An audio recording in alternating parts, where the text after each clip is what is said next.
Welcome to the National Assembly of Nigeria, the country's highest legislative body. The National Assembly is a bicameral institution consisting of two chambers, the Senate and the House of Representatives.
The Senate has 109 members, with each of the 36 states in Nigeria represented by 3 senators.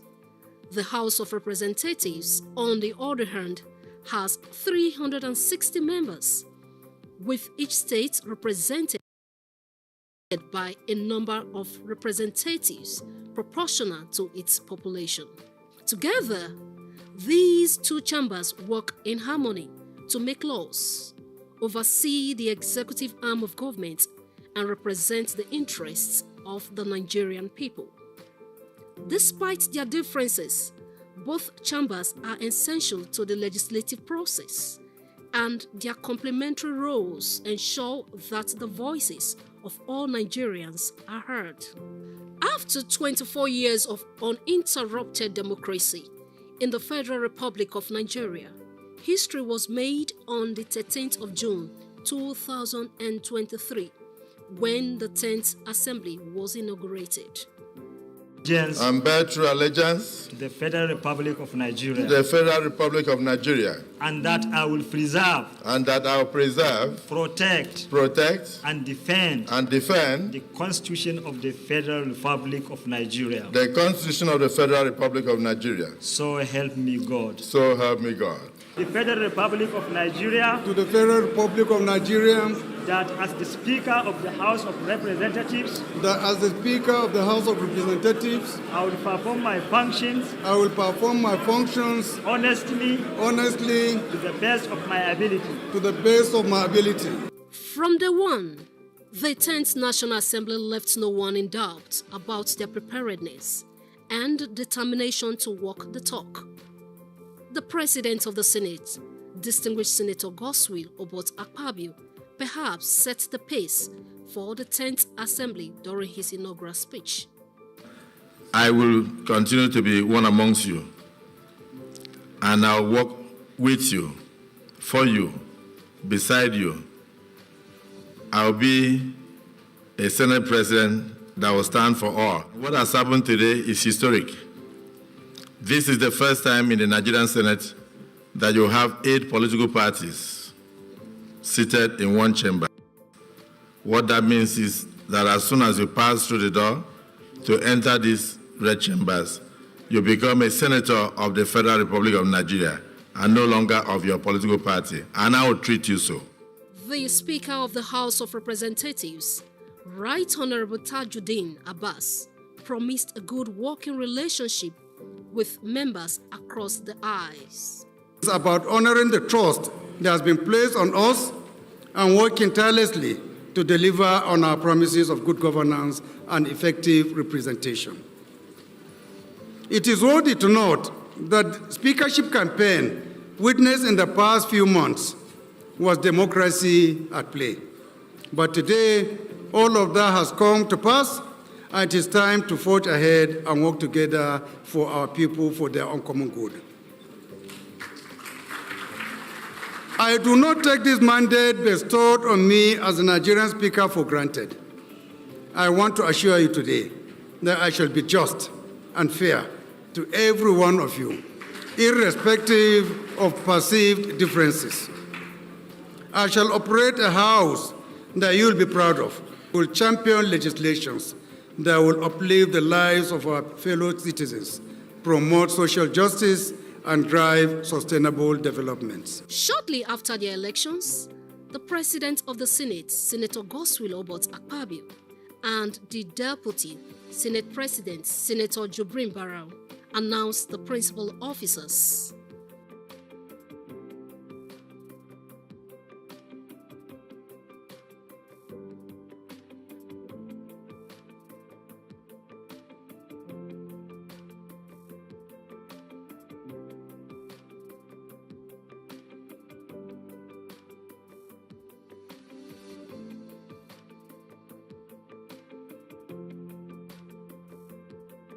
In the same vein, the Speaker of the House of Representatives, Right Honorable Tajuddin Abbas, and the Deputy Speaker, Honorable Benjamin Okezekalu, announced the principal officers of the House of Representatives.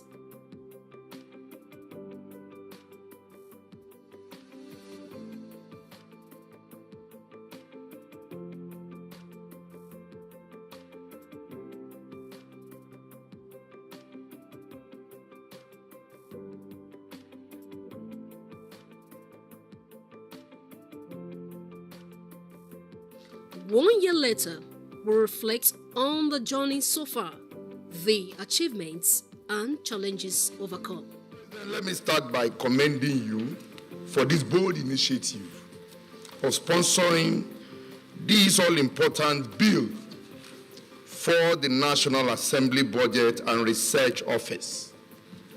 Mr. President, I can vividly recollect during the 8th and the 9th Senate, one of our priorities as contained in the legislative agenda is to see to the establishment of this office. But for those 2 consecutive terms, we are unable to achieve this main objective of establishing this NABRU office. But this time around, the 10th Senate has taken the bull by the horn by leading the pack to ensure that for the first time, in accordance with global best practices, we have an independent budget office that will run concurrently with the budget office of the executive. I want to call on all of us to support this bill so that people will not even know, former colleagues will not know that we don't have this legal backing for this office in National Assembly. Thank you, Mr. President. The 10th Senate should take every possible opportunity to get this bill passed and, of course, get Mr. President to assent to it. The Senate notes that the Ajaokuta Steel Company and the National Iron Ore Mining Company, hereinafter called NIAMCO, located in Kogi State, were established sometimes in the late 70s by the federal government with the potential to put Nigeria on the path of technological and industrial advancement and establish the country as one of the leading exporters of steel products in the world. The Senate further observes that the House of Representatives has in the past investigated the iron and steel sector in Nigeria with far-reaching resolutions aimed at resuscitating the steel complexes and NIAMCO. But such resolutions were neither ignored or are yet to be implemented by the federal government. Urge the federal government to review extant policies and laws on steel development in Nigeria with a view to adopt a strategic implementation plan on steel development in Nigeria, bearing in mind the importance of steel to Nigeria's quest for industrialization and economic self-reliance. Prayer 3. Also urge the federal government to dissolve forthwith the sole administratorship of Ajaokuta Steel Company, and as a matter of urgency, constitute a proper management and governing board for the company. The clerks of both houses and their team serve as the engine room of the parliament. We spoke with them to gain insight into the inner workings for the smooth running of the two chambers. From preparing bills to coordinating committee meetings, the clerks and their team play vital roles in supporting the lawmakers.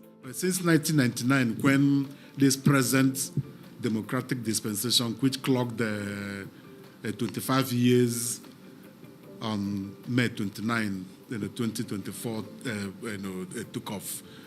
But many of us have been used to this inauguration of the National Assembly every 4 years. We did that, apart from that of 1999, we did that in 2023, 2027, 2011, 2015, 2019, now 2023. So the staff are already very experienced in midwifing a new legislature. So on our own part, we didn't have much of a challenge. It was just getting the new members to adapt, to the way the National Assembly is required to function. So in this particular situation, the first timers are more in number than those who came back, and therefore the need to do so many trainings and retrainings, so many retreats to just make sure that you put them through the basic training and basic understanding of parliamentary practice and procedure. We gave ourselves sleepless nights. We participated in so many things. In some cases, members will call you around 2 a.m. You have to be just awake. You have to put them through every detail, every standing rule. There are those of them that are just doing this for the first time in their life. So apparently you should be there as a club, but it wasn't me alone. We have a handful of staff. It is a teamwork. We have the head of chambers, we have the head of director committee services, we have director management services, we have the journal, we have 9 departments. Apparently everybody contributed to the smooth take-off of the 10th Assembly. Speaking on the challenges faced by the 10th Assembly, the clerks of both houses have this to say. Majority of the senators then were coming to a legislative house for the very first time. And you know that the legislature has its peculiar ways of transacting business that if you have not been part of it, you clearly will not easily fit in. So it was a little bit challenging. But we thank God that many of them were alert and we are picking up on them. I must give it to them, that the speed at which many of them adjusted to their new environment was quite commendable. Before the inauguration of the National Assembly on 13 June 2023, there were practical, the training programs that the National Assembly management, organized for the then senators and honorable members elect. And it was commendable that a good number of them participated in those programs, and those programs helped them in adjusting, to the way the Senate, is required to carry out its business.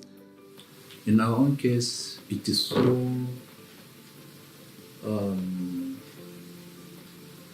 overwhelming that we had to increase the number of committees from 109 to 140.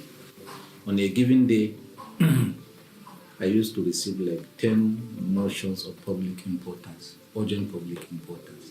We used to have 2 in the 9th Assembly. But this time around, on daily basis, even other petitions, one member can come with like 10 petitions in a day. At the beginning, we used to sit till 6 p.m. sometimes before we get to consideration. Everybody has this zeal, has this energy to contribute. He's ready to show his finesse, his ability to do parliamentary work. The clerks commended the lawmakers for outstanding performances within a short time. Collaboration with the executive in terms of doing things. There is this understanding between the National Assembly, this 10th Assembly, and the executive every time they have something to pursue, they come together first to understand the merits and the demerits of this, of whatever policy it is they want to push. If it is within the purview, if it is within the understanding and the understanding of the general public and even the presidency, that if those things are done, then the two work together smoothly to make sure it is done. The House of Reps is considered as the people's parliament.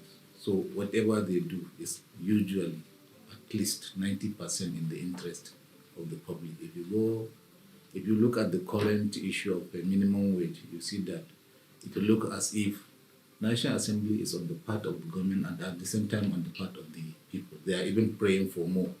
Beyond the minimum wage, they are asking for a living wage for the citizens of the country. So this collaboration between the parliament and the executive has really worked to make things work out easier for us. Major achievements the National Assembly, the 10th National Assembly, has achieved is the swift consideration and the confirmation of ministerial nominees that Mr. President forwarded to the National Assembly.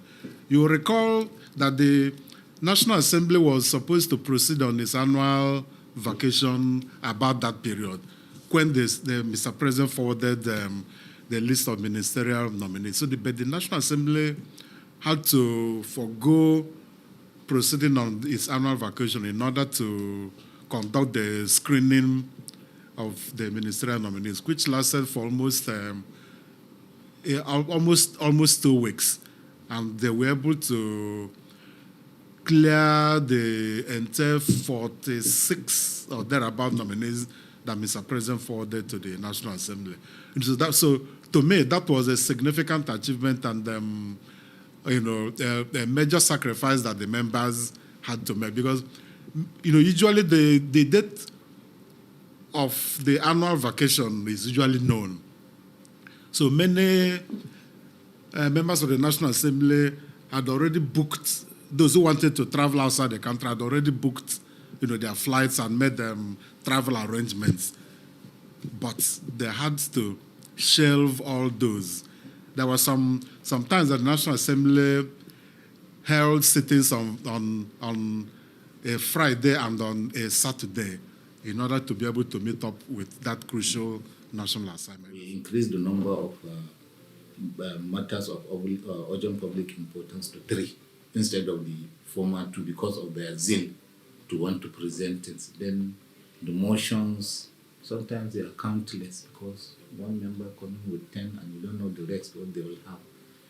Sometimes we spend like 2 hours on the preliminaries of the order paper.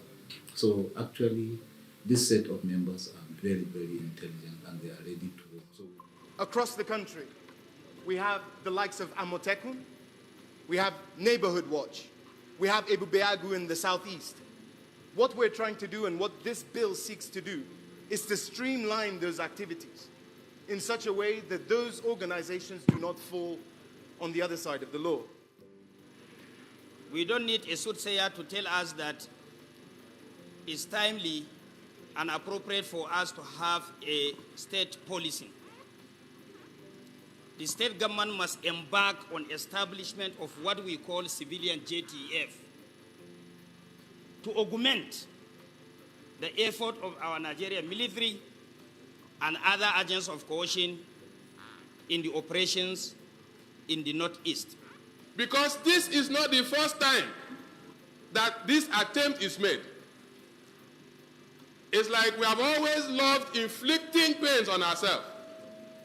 This state police had been proposed in the 8th Assembly, it failed. The 9th Assembly, it failed. Here again we are, the 10th Assembly. I want to urge all of us, we have had enough of insecurity. This is one sure way of guaranteeing that we can sleep with our 2 eyes closed. Impetus to the communities.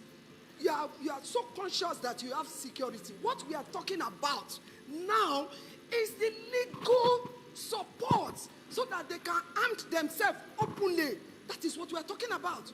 There is no need for us to go against this bill. My dear colleagues, please, let's expand our reasonings. Let's not be myopic, looking at the negative aspect of it. The benefits are overwhelming. Drafting of legislative bills in the House received a boost as Honorable Mohammed Danjuma got elected as a member, House of Representatives, representing Dawakin Tofa Federal Constituency in Kano State. He speaks on the importance of education. He stressed the need to tackle the challenge of out-of-school children. I served in National Assembly. I was in charge of drafting bills for so many years. In 1999, when democracy returned to Nigeria, I've been in charge of drafting all the bills that became acts now from 1999 to 2020 when I exited service on ground of retirement. You know, every society has what we call decadence. Certain aspects of the society is getting worse and worse every day, particularly when you see our children on the street begging or committing wrongdoings, including crimes. So, you know, it was the thinking, the thought of this parliament that we want to stop seeing those children on the street. When you allow children without education on the street, definitely you expect commission of crimes. So many things will go wrong. And therefore, that bill is very, very important, and it will complement other laws that regulate the educational sector. So it is very, very important. We took it very serious, and the federal government took it very serious. A little time to come now, Nigerians will begin to see the smooth and effective implementation of the provision of that bill. On managing divergent views of the House and dealing with negative perception of the public as a legislator, Honorable Akintunde Rotimi, the spokesperson and chairman, Media Committee and Public Affairs, has this to say.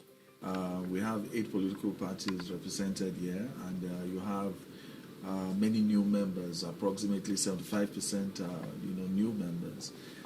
So for me, of course, it's a challenge being able to marshal a House position, but I'm very well guided by the Right Honourable Speaker, Abbas Tajuddin, whose personality and experience and maturity has been brought to bear in the way the House is run. So that also reflects in us being able to, out of divergent views, be able to come out with a common position that is reflective of key decisions that we've made. Because historically, we've had issues of distrust, which is distrust for government across the world. Increasingly there are issues of even anti-intellectualism. Nobody likes to listen to reason, and everybody's just so. A lot of people are just so driven by the emotions as against wanting to engage with the issues. So for us, it's to appeal to the public, first of all, with facts, with as much information as possible, while also trying to, not lecture them, but at least give them insights into how it is that government actually runs. The 10th Assembly, while revisiting the constitutional review, which started in the 9th Assembly, the Deputy Speaker, House of Representatives and Chairman, Constitutional Review, Right Honorable Benjamin Kalu said, every review has brought significant importance to the existing Constitution. As James Madison, the father of the American Constitution, once eloquently stated, the Constitution of a republic ought to contain within itself provisions for its own improvement, as time and circumstance may require. Thus, the call to action is clear, and the pathway forward is illuminated by the principles of dialogue, principles of advocacy, principles of participation, principles of unity and inclusivity. Let us heed the voices of our fellow citizens from all walks of life and engage in open, inclusive, and transparent dialogue on constitutional reform. Let us bridge divides. Let us build consensus. Let us forge a common vision for the future of Nigeria. We must advocate tirelessly for change, holding our elected representatives accountable, demanding accountability every turn. Participation is not merely a right. It is sacred duty bestowed upon us as citizens of this great nation. Call upon every one of you to actively participate in the constitutional reform process. Lend your voices, ideas, expertise. Craft a constitution that reflects the values and aspirations of all Nigerians. As John Marshall, one-time American Secretary of State, once said, the people made the Constitution, and the people can unmake it. It is the creature of their will and lives by their will.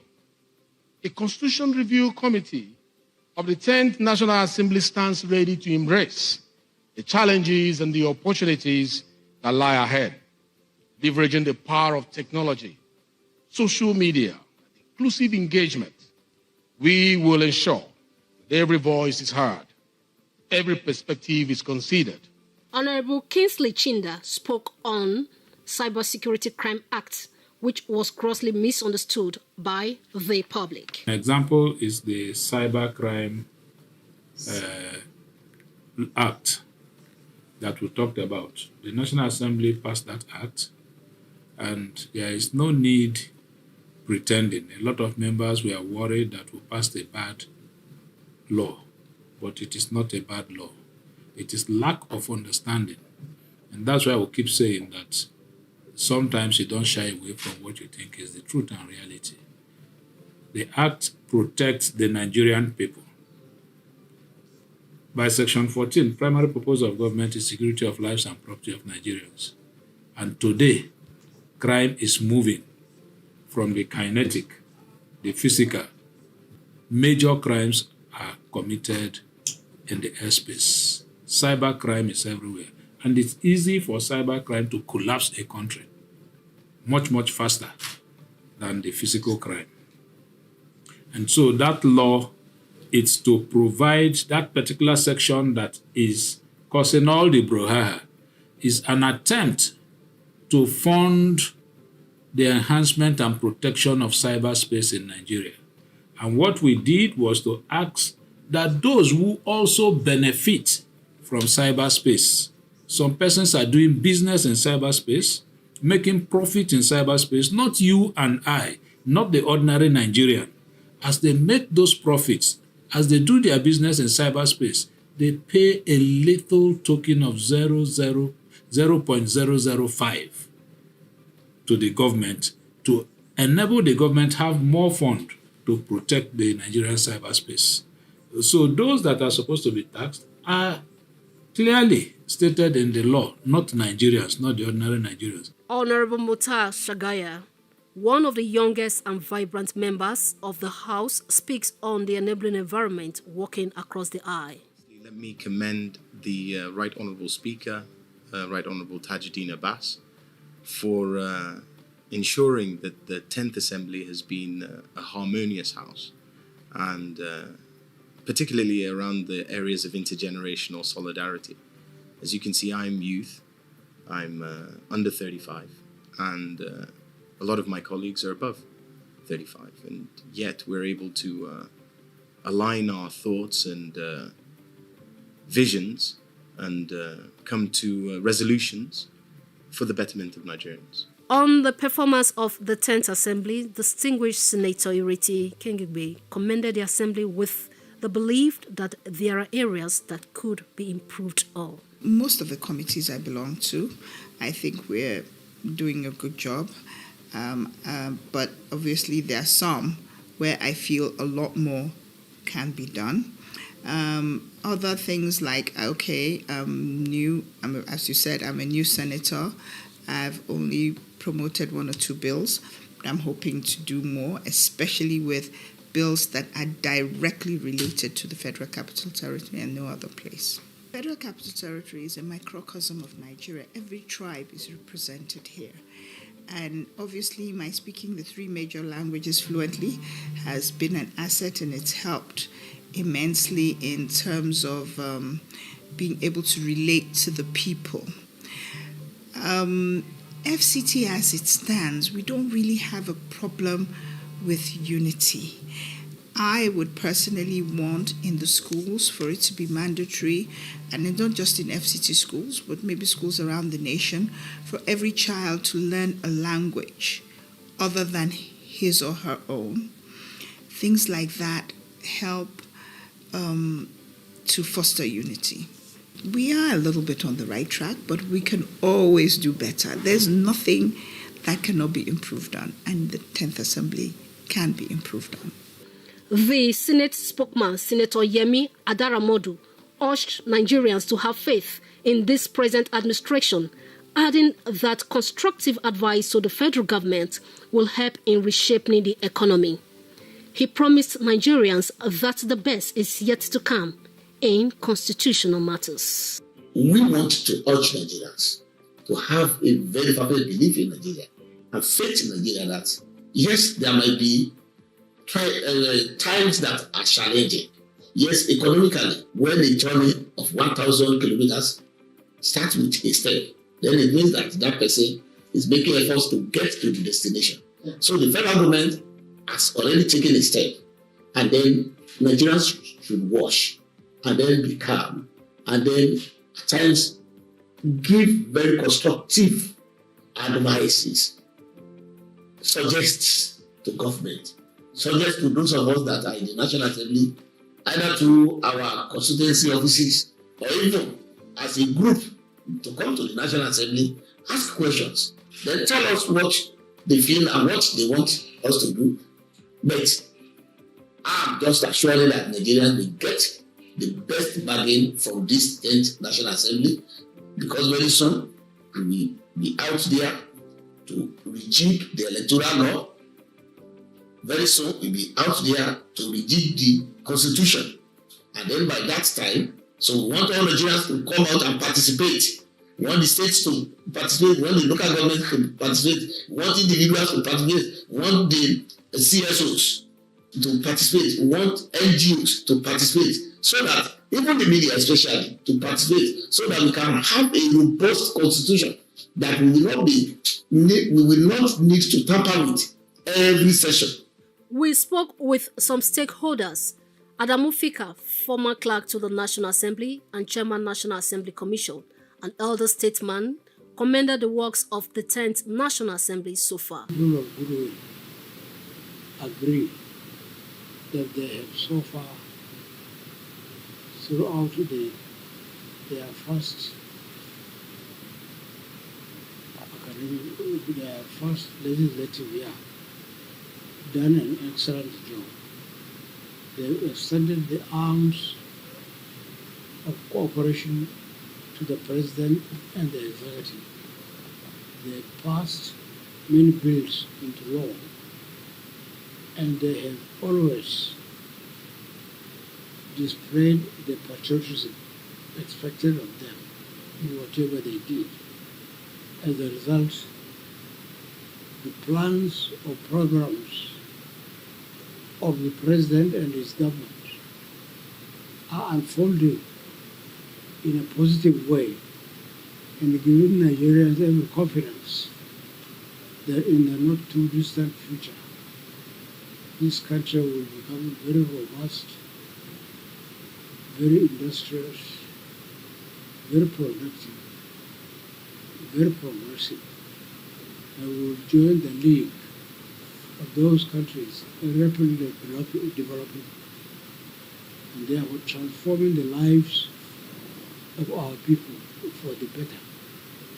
Oluyemi Ogunyemi, also a former clerk to the National Assembly, gave kudos to the 10th National Assembly.